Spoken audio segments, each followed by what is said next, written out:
Great. Let's get started.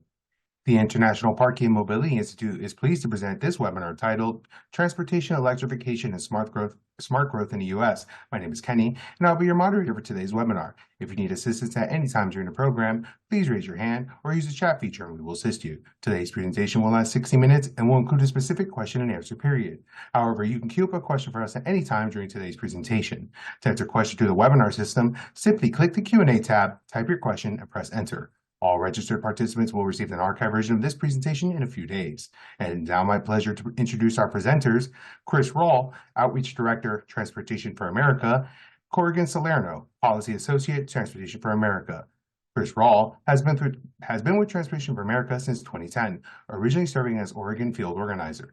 Incrementally expanding his role and responsibilities, he became Outreach Director in 2019. Chris runs Transportation for America's membership program, keeping partners and allies apprised of developments on transportation policy and opportunities for innovation, and guides Transportation for America's amplification of the local voices so critical to reforming the United States transportation system. Chris manages Transportation for America's co-leadership role in CHARGE, Coalition Helping America Rebuild and Go Electric, in which he helps a broad coalition of energy and transportation advocates find synergies that advance zero-emission transportation and smart growth at the same time. Before joining Transportation for America, Chris co-founded Green Wheels, a local transportation advocacy organization in Humboldt County, California, and served as policy director for the Healthy Humboldt Coalition. Originally from New Jersey, Chris has graduated from the University of California at Berkeley and received his graduate degree at Humboldt State University. He is based in Portland, Oregon. Corrigan Salerno conducts research, provides technical assistance, and advocates for sustainable, equitable transportation policy. He has led research into the climate impact of the IIJA, evaluated the walkability of hundreds of new NEVI programs, charging stations, and helps coordinate the CHARGE coalition of labor, environmental advocates, and industry groups that advocate for effective electrification policy. Prior to joining Transportation for America, Corrigan worked as a research assistant at a federal contractor assisting the Federal Highway Administration, focusing on human factors projects related to the MUTCD and connected and autonomous vehicles. Chris, Corrigan, welcome to the program. The audience is all yours. Thanks for having us. So just a quick note before we jump in, this webinar is eligible for one AICP CM or one CAP credit upon completion of the webinar. So please take advantage of that if that's a benefit to you. And then before we jump in, we'd love to just do a poll and see, since many of you are parking professionals and maybe other parts of the transportation profession, have you ever worked on an EV charging installation project? So let's go ahead and fill out the poll.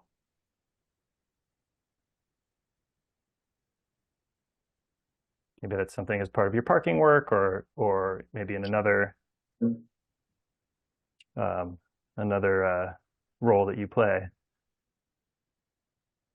Yeah.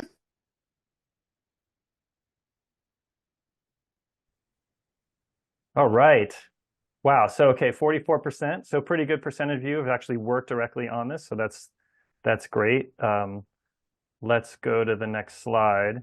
The reason why we bring that up as a poll is because we think, especially those involved in parking issues, that more and more EV policy is really parking policy. If you're charging an EV, your car is parked, so that's parking. And more we're going to see as EVs, or the adoption of EVs takes place, that parking is going to be charging. So that's why this is a great venue for talking about these issues. Next slide. And if whether you like EVs or not, they are coming. They're growing as a share of the market share of the cars that are out there. And so we're going to have to deal with them regardless. Next slide. And as as we think about this, there's some different things to think about. EVs a lot of times are thought of as a climate focused thing, but we should really be thinking about a broad set of goals. How do we preserve the environment? How do we solve the climate crisis, or at least do the part that we can within transportation? And how do we create prosperous, livable communities? Yeah, and when it comes to that climate aspect, we really need to start focusing on the tailpipe emissions and emissions just generally from vehicles beyond the tailpipe.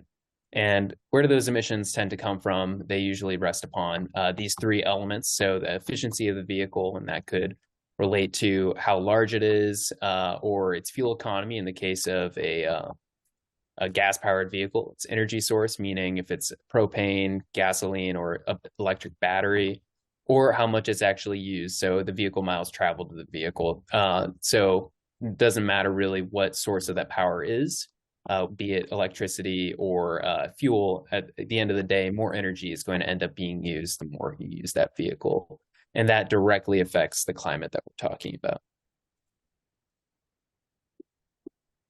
Cool. And then as you see, it really matters how much we electrify and also how much we reduce travel when it comes to emissions. It's something that can happen a lot faster than a full fleet conversion, as cars have to take several years for people and different drivers to convert over to electric vehicles, is reducing travel.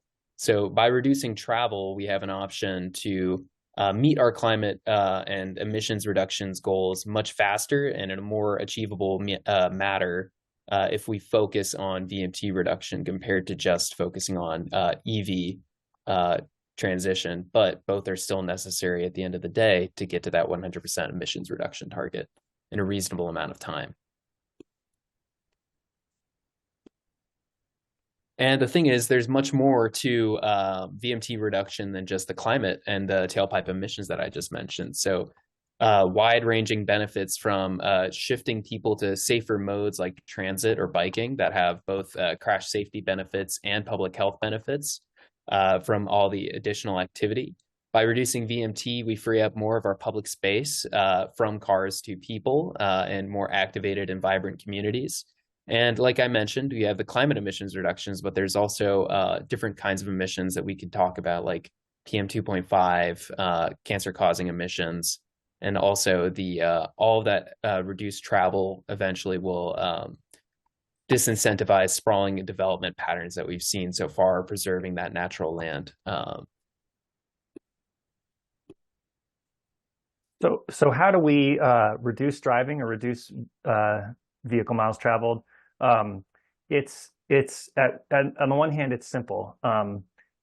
We just get out of your car, look around. You can kind of see the issues that we need to solve to create the kinds of options where people have other choices of how they can get around, or how they could get to things that, in a shorter distance.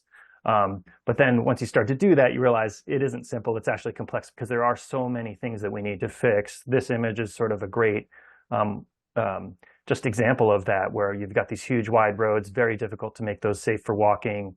The speeds on those roads, and whether there's actually safe infrastructure in terms of sidewalks and crosswalks, or let alone bike lanes, or transit running, providing service in that place. But then again, also there's the land use. So what are the destinations that are close enough that you can actually get to them in a reasonable amount of time, some way other than driving? So it's challenging. Next slide. And that's why we look at kind of two basic ways to break it up. One is smart growth, so meaning kind of more the land use side of smart growth. So how do we deal with the land use and with the housing, and change our development patterns, and start to do more infill. And then the other piece is prioritizing transportation options, so investing in walking, biking, and public transit. Next slide. Yep. Great. And so what does smart growth look like? So what that actually looks like is reinvesting in downtowns and main streets, creating housing for all families at all income levels, and also diversifying our transportation options and systems so that people actually have ways to get around beyond just a car. And all of those come to a head with benefits for the environment, both our built environment and also our natural environment. And at its core, above all, it's about helping every town and city become a more economically prosperous, socially equitable, environmentally sustainable place to live, giving everyone an opportunity to flourish. And so how do we do it? What are the opportunities to do this, especially in the context of EVs? We think about that three-legged stool of what's the fuel source, how much we have to drive, and what kind of vehicles are there. What we're basically finding is, we know we need to walk and chew gum at the same time, or juggle and ride a unicycle at the same time, as it may be. And so we've come up with a number of ideas. Next slide, on how to address this. And so we have a series out there, EV or electric vehicles and smart growth. You can check that out on our website, and we're going to talk about some of these ideas, and we hope to also maybe get some ideas from you in the discussion at the end of this. Next slide. So one of the first of those, we have to go back to, that was the real internet. Sorry. There we go. All right, we're back on our slides. So one of the first strategies is electric car share. Where public dollars are going into a lot of purchase incentives for individuals to buy electric vehicles. One other strategy we could pursue that syncs up a little bit more with other kinds of transportation options, and can kind of have a better equity benefit and kind of get more people experiencing driving EVs, is electric car share. So there's been studies that a car share car can replace like 5 to 15 cars, because someone has that car when they need it, but then maybe they're using biking and walking and transit the other times of their life. But that one trip to Costco, they're able to use it. And with EV car share, you kind of have this opportunity to reduce the tailpipe emissions from the car, but you're also reducing the amount people who drive, because they have the access to that car and can know that they have it, not own a car, or maybe have fewer cars in their household, and be able to use other options other parts of the time. And it has a huge potential equity benefit if there's places that are lacking mobility options. If where people don't have enough money for everyone to own a car, car share can be a great benefit for those communities. Next slide. So there's different types of car share services. There's free floating. An example of that in the electric space is EV car share in the Twin Cities. And then there's community-based car share, where there might be a car that's based perhaps located at affordable housing development or in a community that is disadvantaged or historically disinvested. And an example of that is AMP, which is a program that the organization Fourth has developed and has been deploying in communities. And then when we start talking about car share, we start thinking about, okay, what's the big benefit of investing in EVs? Or part of the reason why investing in EVs in a car share context makes sense is because you're getting more users, more bang for your buck. That car is probably getting more use than a personally owned car that just sort of sits most of the time. And so we could also think about fleets, whether that's municipal fleets or corporate fleets, is another place where we could really think about EVs as where we're getting more return on investment for the EVs that the fleet switchover that we're doing. Next slide.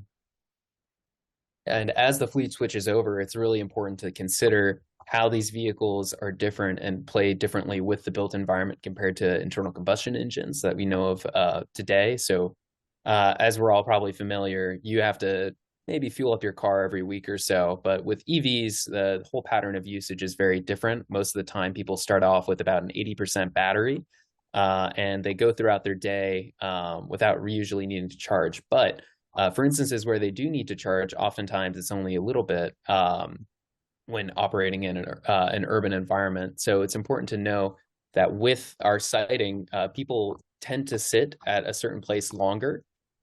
So as we cite these things, we have to consider that we should be citing these chargers in areas with more existing local amenities that have an opportunity there. As we draw from new people charging, you can use those chargers to orient development in existing communities and support existing small businesses, or feed into mobility hubs and walkable areas with concentrations of local businesses. And this is something that we haven't really been seeing too much in the larger federal program. For instance, with the National Electric Vehicle Infrastructure Program, nearly 2/3 of all sites are actually at gas stations. And a lot of this, we believe at T4A, is mostly attributable to 1 mile from the corridor requirements that place the chargers and restrict them to just 1 mile from a highway exit. So you're not able to kind of tap into the existing local infrastructure and small business communities in these places. So encourage, as the program develops, to encourage siting where people can get access to both more opportunities to charging, and also the small businesses have more opportunity to interact with those small businesses. So as the program goes forward, state DOTs could probably do better to incentivize better land uses. A lot of companies like Love's are already identifying that there's great opportunities to increase the number of amenities at charging stations. And while it's great that consumers are being at the forefront there, there's also another opportunity with the federal program to make sure that those NEVI chargers get placed in areas that could equitably distribute those benefits to multiple areas. But a promising program is the Charging and Fueling Infrastructure Program, which is actually very soon going to have its notice of funding open this spring. And that's showing promise. From last year's awards, we saw many that were multimodal and community-based, with the integration of interesting technologies like solar-powered charging stations. And we hope that in the future that the guidance can decouple a bit from existing NEVI standards and certain guidances. And so this, Corrigan touched on initially. So there's these different ways that EVs are fundamentally different, and one is that one of the biggest benefits of owning an EV is that you get to charge it overnight at home. You basically start every day with pretty much a full tank. You never really have to worry about refueling it unless you are on a really long road trip. However, that doesn't work if you don't have at-home charging, and that's tends to be a bigger problem for people who live in apartments. So, and we've got this problem where if you don't have charging at home in your apartment, and maybe you want to get an EV, or you have an EV, you have to work through your landlord or your condo board to somehow get access to charging at home, and it's super challenging. And everything we're hearing from property managers and the like is that it's kind of just not happening. Like, it doesn't pencil. It's really hard to make it happen. And one of the things that means is that when we're building new construction, we really, really have to get it right, because coming back and trying to fix it after the fact is incredibly expensive. So we must get building codes in place so that when we're building new, especially multifamily housing, that it is wired and ready to EV ready, so that we can have, even if it's fairly low level 2 chargers, so fairly slow charging, so that folks are able to charge overnight, because it's just too hard to go back and fix it. And we'll talk a little bit about where that stands down further in the presentation, because we're having some challenges there. And then the other piece, Corrigan talked about it a little bit with the CFI program, is we need to make other charging opportunities available to kind of fill those gaps, because it's going to be a while before we have enough charging for folks in apartments. Part of the reason this is so important is we're pro smart growth. We want people to be able to live in walkable, more high density kinds of communities. And if there's this penalty for living in an apartment and owning a car, because the cars are all EVs, we've got a problem. So we need to address this. It's important. Next slide. And maybe one thing more to mention with apartments, we need to be careful also not to just require a bunch of parking in new apartment construction. It's, if you have parking, then we need EV readiness within that parking. We shouldn't be overbuilding our parking. That issue still stands, which I'm sure many of you are all familiar with. The flip side of this is, okay, how do we have these other charging opportunities, whether it's for people who don't have as much charging at home, or if they are have a shorter range car or have been out on a road trip, and then they need to be able to charge when they're out and about. So curbside charging starts to become important, and the curb is a complicated place. There's a lot of potential uses for the curb. Streeteries, it's only intensified in the pandemic. So streeteries, pick up and drop off. Now there's food pickup and drop off for Uber Eats type services, bike lanes, bus lanes. So the curb is in high demand. all of a sudden we have this other thing that we want to put at the curb, charging infrastructure. So we have to be very careful about where we site it and make sure that we're doing it in locations that isn't going to preclude some of these other high value uses as well. And then another piece is that the availability of electricity is a big deal, and it's expensive to dig. And so we should be thinking about where electricity is available and making sure the policies are and programs are flexible enough to kind of be opportunistic about where that electricity is. There's some programs to have charging on light poles and other fixtures that are already at the street and already have electricity. And then there's also a company that basically drills into folks' basements and pulls electricity from the building that's fronting the street in a particular location, is another way to get power to the location you need it to have some on-street charging. Next slide. Okay, we are ready for our next poll. Have you ever ridden an e-bike? We got that poll going up. Have you ever ridden an e-bike? Yes, no, or a what? And we'll see those answers fill in. Let's give it a few more seconds for folks to answer this.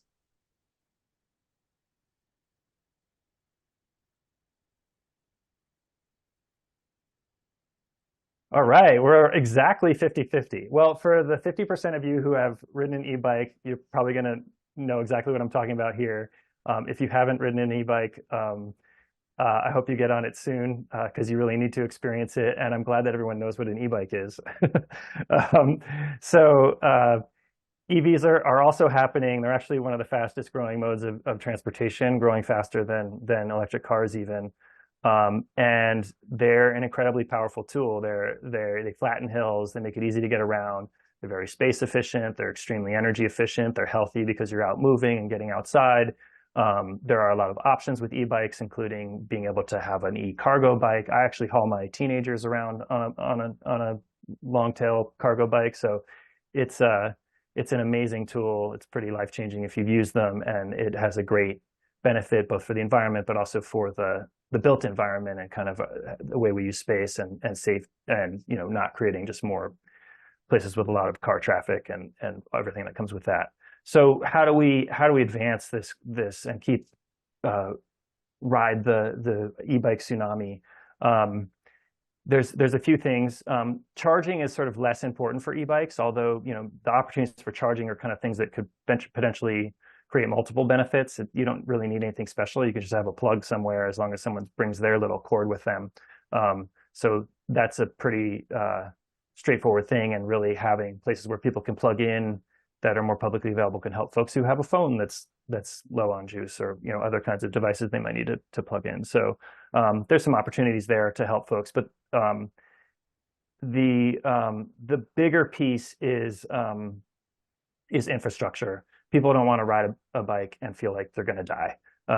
They want to have safe infrastructure that's safe, separated, protected, and connected, as People for Bikes likes to say. So we need to build that infrastructure and make it safe for folks. There are some incentive programs out there to help folks to purchase e-bikes, and but we definitely could be looking at these opportunities and figuring out how to get more folks on e-bikes, because they're great, both fun to ride and they're beneficial to communities. Next slide.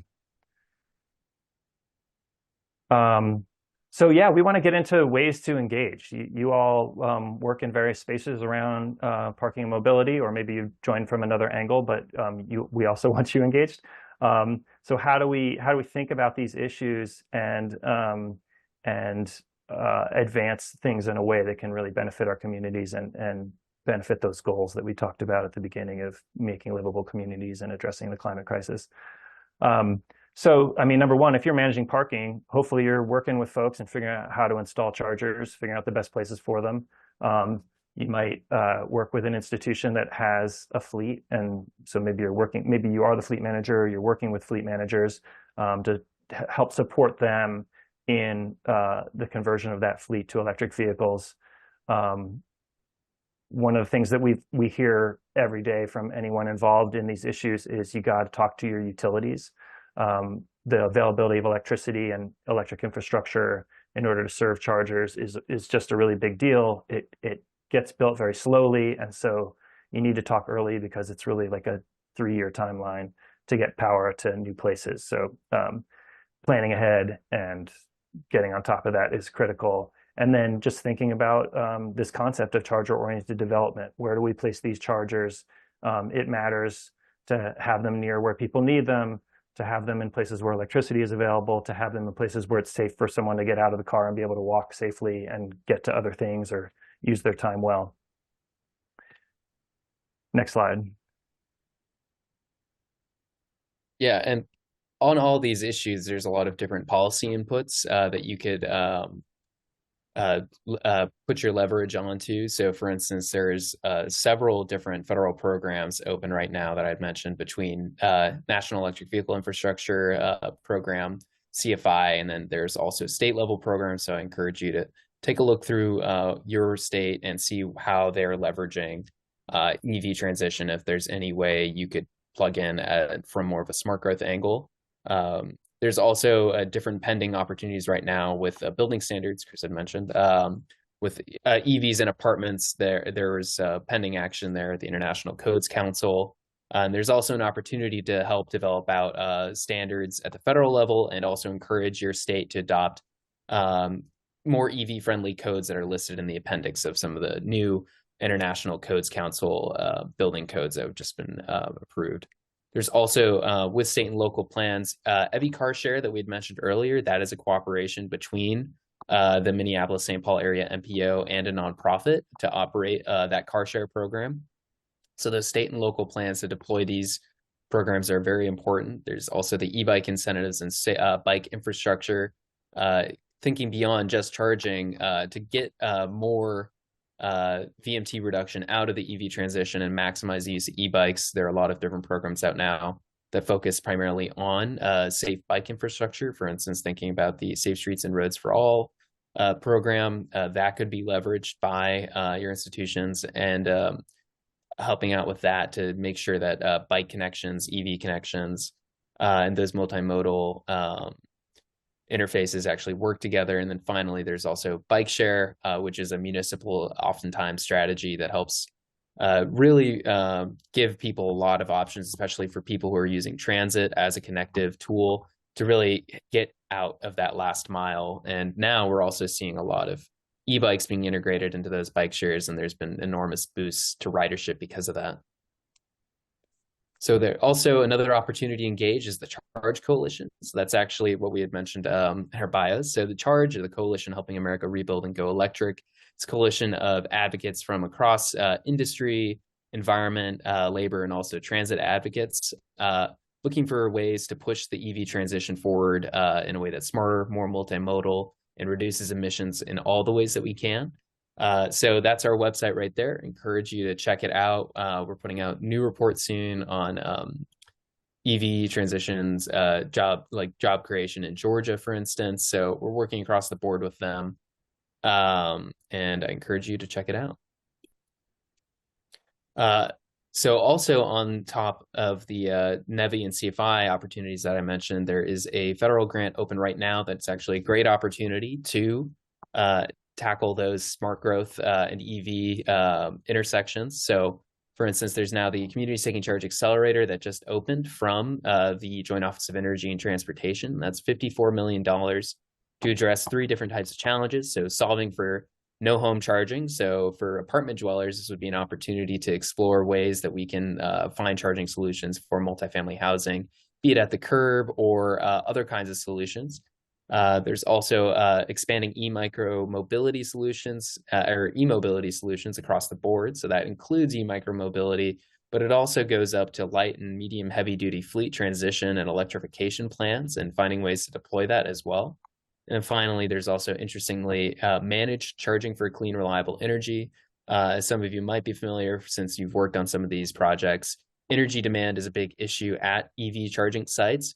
And managed charging is a solution that we can deploy to make sure that charging either happens at the times that are most opportune, or is managed in such a way that people are able to charge without any grid overloads or issues with existing infrastructure and out into the future. So right now, those grants are going to be ranging from $2,500 to $4 million. So this is a QR code to the joint offices link right there if you're interested in taking a look, applying. Concept papers are still open for submission through, I believe, the rest of this week. So please take a look now if you're interested in getting to work on that. Great. Okay, so with that, we're going to open it up to Q&A. All right, we got a few questions here. Some are in the chat, some are in the Q&A, so I'm gonna try to sort through them. If you want to ask more questions, please use the Q&A function if you can, and I'll get started here. What really concerns me in my profession is the possibility of autonomous electric vehicles adding many more cars on the road and undoing many years of hard work on traffic demand management, sometimes driving around without passengers. What are your thoughts on how we can avoid this? That's a great question, and it's kind of separate from the EV question. There's a couple things. One is our opportunity to sort of nip the issue in the bud is now before they become too common. It's much easier to put fees and restrictions on something before it becomes universal. You know, having some kind of zero occupancy vehicle fee. So that if a vehicle is driving around empty, it is taxed. We also think about things like congestion charging that's about to go in place in New York, maybe something we need to look more seriously at in more communities because of the possibility that someone could just sort of there's less incentive to not spend more time in your vehicle, whether that's just circling the block or whatever, because you could be looking at your phone while your car is clogging up the traffic. So yeah, it's certainly some things we can address. On the flip side, we were told a few years ago that AVs were going to be here any day and it was going to completely change everything. And then it's turned out it's actually much harder than folks thought in the first place. And it's a really complicated thing that we do when we drive, it turns out. So it seems to be still taking some time for them to come around and become more universal.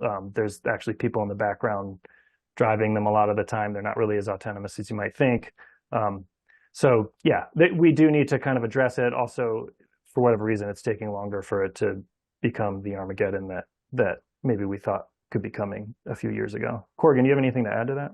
Yeah, and then I also think it's important to add that like with autonomous vehicles generally, we're probably not going to see just a one-to-one replacement for vehicles. I mean, at the end of the day, a lot of the same cars that people will be, if you're buying a new AV-enabled car, you're probably going to be selling your old car. So that's going to be pushing out to the rest of the market, and that's still going to have the majority of the fleet be non-AVs for a really long time, especially since we really haven't started that transition yet. So this might be a long transition to AVs or technology with some element of like ADAS. But yeah, I think as Chris mentioned, most of the solutions there are going to be policy-based around either zero occupancy charges or the like. Thank you. Richard Miller asks, are you seeing more supermarkets or shopping center installing EV stations? I've certainly seen that in my community. I would think for the supermarket, it's kind of a trade-off. If they've got fairly plentiful parking, it's not too much of a risk for them to have a charger. It's a place at least someone is going to spend a bit of time shopping. At least for a fast charger, it's certainly about the time you would expect to spend in the supermarket. And just, I guess, a quick level set, because I don't know that we covered this in the presentation, but there's 3 levels of charging. Level 3 is a fast charger. It's direct current.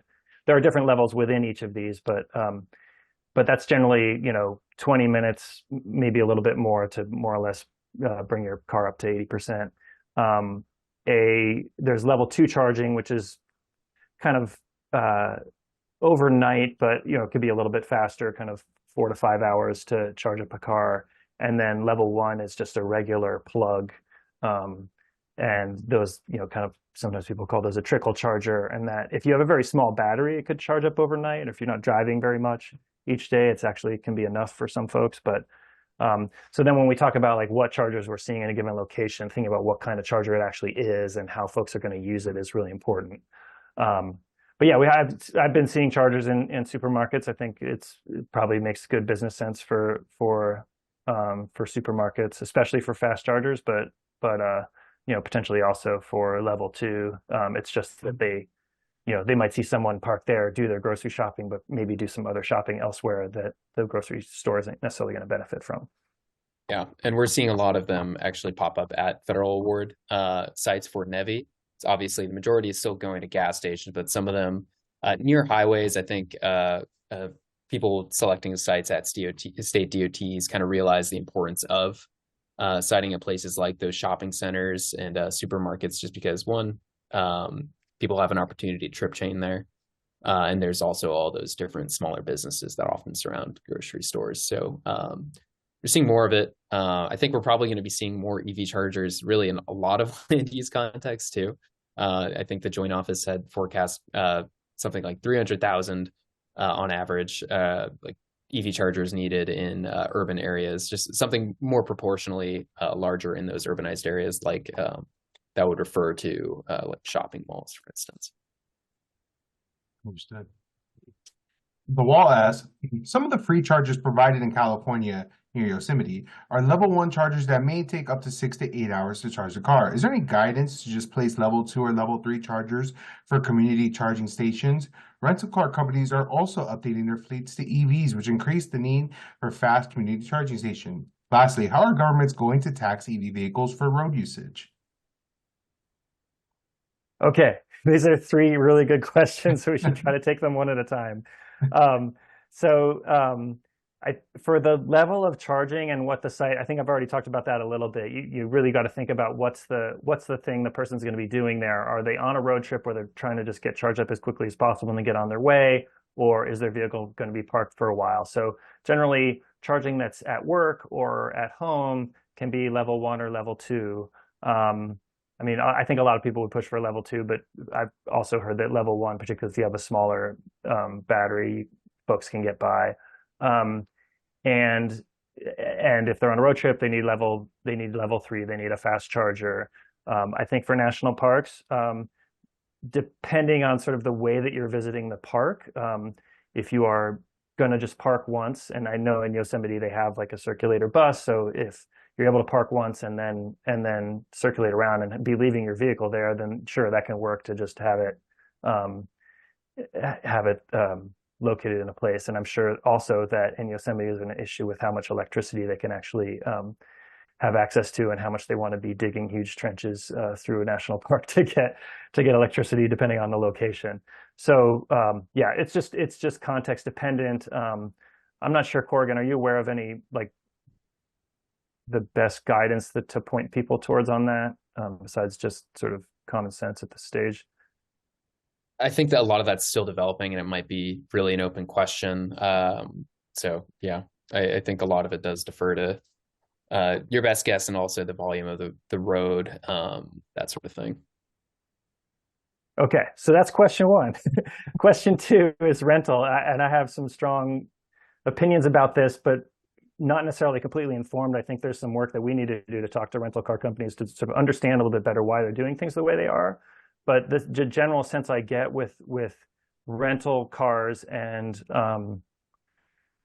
electric vehicles is that the rental car companies aren't sort of delivering the benefit of the EV to the user. Because when you think about owning an EV, like I said, it's charged up every morning. You don't have to worry about going to charge it. But the way that a rental car typically works, if you're fly into the airport and then you get a car that you're using to drive around some place and then you have to return it, is you have to go find a fast charger before you return it. And that is a big showstopper for a lot of people, where I don't know where the fast charger is, which app am I supposed to use? And I even have a friend who rented a Tesla. He owns a Tesla. He rented a Tesla where he was on a trip, and his app wasn't working to charge in the way that he normally would because it was a different car and he just didn't have time to set it up. So rental car companies should be providing charging on the site where they store the cars so that you don't really have to worry about that unless you're driving so far that you need to recharge it.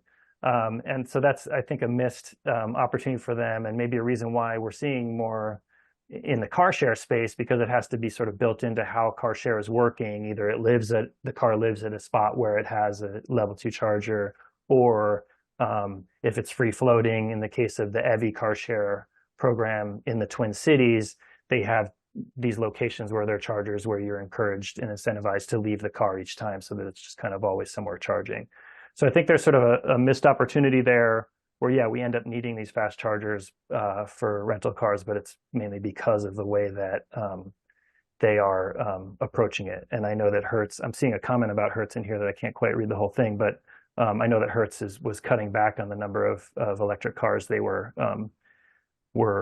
using. So anyway, that's some of my thoughts on there. Yeah, talking about them selling off some of their fleet. So, and maybe the challenge there is like how do they build the infrastructure on their storage lots? So that's kind of maybe a thing we need to look into, and because it's an opportunity for people to then get to use an EV and get familiar with it, and we're missing that opportunity when rental cars are not really very often electric. Okay, and then the last one. Do you have anything to add to that one, Corrigan? Before? No, and I also think, well, just on the Hertz note too, there's really an infinite supply in terms of like your ability to use it, of easy, familiar, fossil fuel centric like fueling infrastructure right now. People understand how it's used. I've also heard with like people at Hertz, a lot of the time, even the folks working at the rentals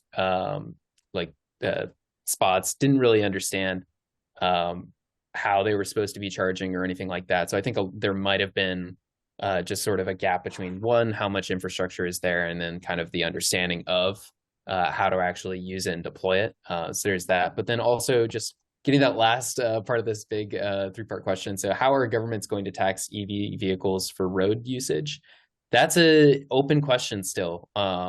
There's no decided way for EVs to get taxed. Right now, a lot of states have what's kind of an inequitable registration charge that actually levies when people register their vehicle a bigger charge than what people get for the fuel usage that they pay at the pump. So right now, a lot of folks are considering anything from a GPS-based road usage charge to even like more types of different registration schemes. So it's still open. The federal government is also, as part of the IIJA, supposed to be investigating this. There's an ongoing pilot right now, actually, and I'll answer that in the chat right there. And that's the Surface Transportation System Funding Alternatives Program, or the Strategic Innovation for Revenue Collection Program. And those are ongoing right now with pilots on how states can develop a new kind of replacement to the gas tax that would be able to incorporate those kind of alternative fueled vehicles like EVs or other hydrogen, et cetera, type different kinds of vehicles. Yeah, I think the one other thing I'd add to that, Corrigan was spot on, is watching out for states going punitive on EVs. It's just not helpful. We do need to figure out a fair way for EVs to pay for their share of road usage, but we can't. If we're going this route of, hey, let's punish them, we're going to dampen the uptake of EVs, and we want people driving EVs if they're going to own a car. And then the one other piece is just that the technology's out there. Like Oregon has been doing a mileage-based fee for a while. It's a thing on your phone. There's a little dongle that plugs into the car and just kind of tracks where it goes. It's the technology exists, and it's a matter of sort of working out the policy to solve this. Thank you. Richard Miller asks, what communities are incorporating e-bikes into their multimodal strategies? So I could go for that one. I think, at least just speaking locally, I know for a fact that DC's Capital Bike Share system, we just recently started adopting e-bikes really in mass in the last 2 years or so. And we've seen really dramatic shares of the ridership go to these new e-bikes. I believe that there's 1 in 7 bikes are actually e-bikes now, which is great. 50% or so of all the rides last month were on those e-bikes. And we're now crushing new records easily each month this year on e-bikes. So that's one way that localities at least are taking into account e-bikes into their multimodal strategies. I know for some of the recent CFI grants, they're also integrating e-bike charging into it as well, just as part of the site generally. So that's just a couple examples. I think there are a lot of different ways you could also approach it between e-bike storage at municipalities. That's something that really should start getting tackled now, because they're kind of a step up from a bike in a way that enables that kind of transition between the car-centered lifestyle to something that's more car light. So it's really important that we have options for them. And I know that there are a lot of purchase incentive programs out there. Two that I'm just more specifically aware of are Vermont. The state of Vermont has done a purchase incentive program, and I think the city of Denver's had a really successful program. I'm sure there's a number of other ones out there as well. Thank you. Romani asks, is replacing gas vehicles with EV while reducing the overall number of vehicles in circulation by increasing efficiencies in public transit while electrifying it as well, seen as a more sustainable model to consider, or is this not ideal given current industry interest? I think that's spot on. That's the thesis of our presentation. We don't want to see an electrification of the status quo. Because there's all these other problems with the status quo besides just the emissions. There's the use of land. There's we have a very dangerous transportation system that kills a lot of people. We have inequities where people can't get where they need to go because they can't afford to own a car, or maybe they're not able to drive a car because of a disability or another issue. And so, yeah, we want to make a system where people have more options, but we also recognize that electrification has some huge benefits as well. So we're focused on, yes, more transit, more biking and walking options, better land use decisions, and let's electrify what we have as well. Yeah, absolutely. And then even just to help illustrate that fact, there's also new tools developed by some partners that we work with, specifically at the Rocky Mountain Institute, called the Smarter Modes Calculator, and I'll drop that in for everybody. And that also kind of illustrates those benefits beyond just the EV transition. As we reduce VMT, like we talked about, you get into those public health benefits and also the safety benefits from that increased usage of walking, biking, and transit. So, and feel free to take a look at that. There's also state-specific changes that you can take a look at and see how vehicle travel reduction could actually improve some of those outcomes in your state. Thank you. Garrett asks, I'm from the University of Alabama in Birmingham Transportation Department. We have electric scooters on campus, but we have a problem with people leaving them in areas that block parking spaces, roads, crosswalks, etc. We've discussed implementing corrals, but may not have the space for them to be effective. What are some strategies that could address that problem? You want to take that, Corrigan, or? Sure. Yeah, I'll try to. Yeah. So with that issue, it's obviously like a huge accessibility issue, just for maybe somebody who's either got vision or mobility impairments to have to deal with scooters kind of left haphazardly across the way. I think that we've seen some good implementations of like parking limitations with geofencing, for instance. In DC, I've seen there's new features that limit where you can lock up the Capital Bike Share e-bikes to areas that have public bike parking identified already.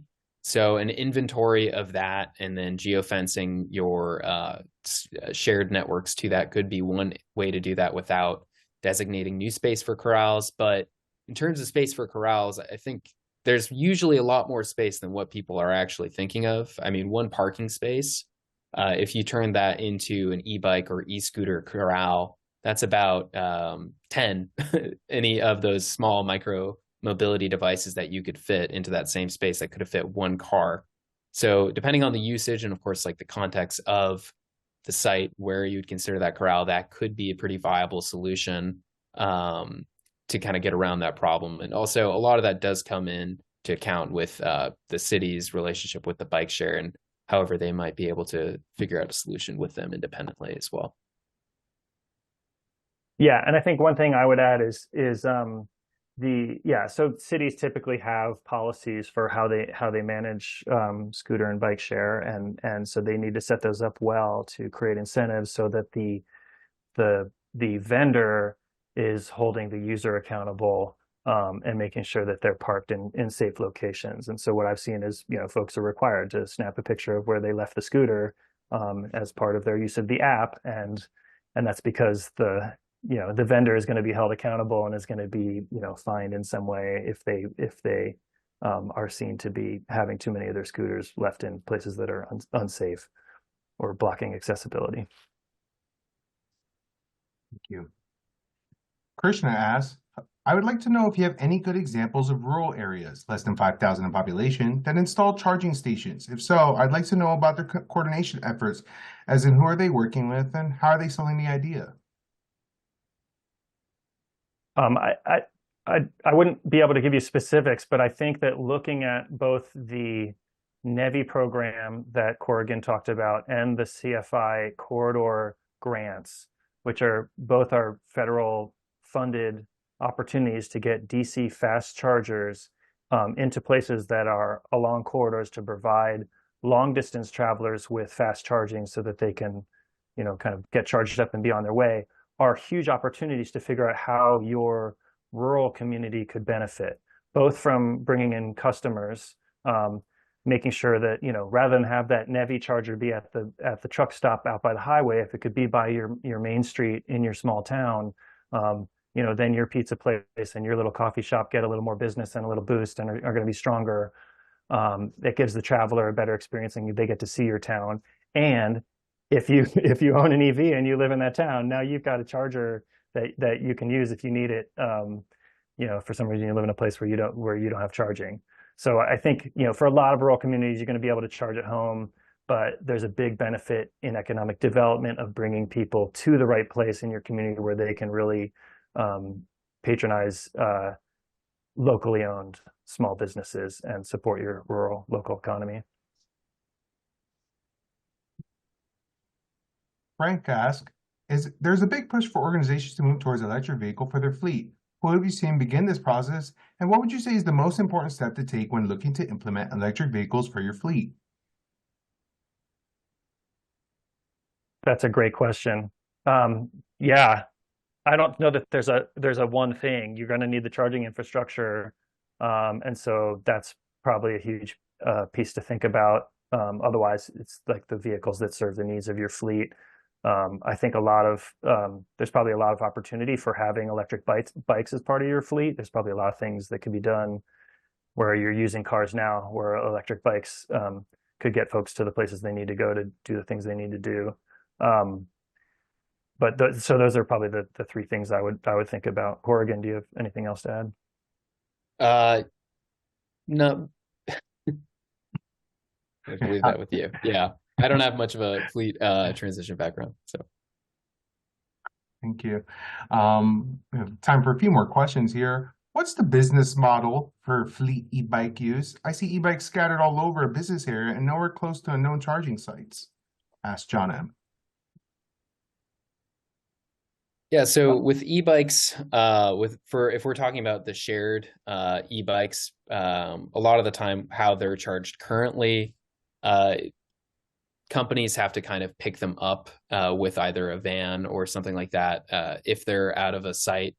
A lot of the time, also those docks for those e-bikes are actually not chargers for docks. So that's actually a solution that needs to kind of, or a problem that needs a solution in the future. And there are some companies working right now to find ways to electrify those kind of shared charging docks for e-bikes. But yeah, as for how the model works for them. A lot of it is still just the user fee is paid into it, and as I'm sure anybody who's used the kind of shared e-bikes is kind of aware, sometimes those are kind of expensive, and one of the ways that would reduce that charge is anything that would allow them to kind of plug into a destination site and then start charging there, so that there's less pickups going forward. Chris, anything to add? No.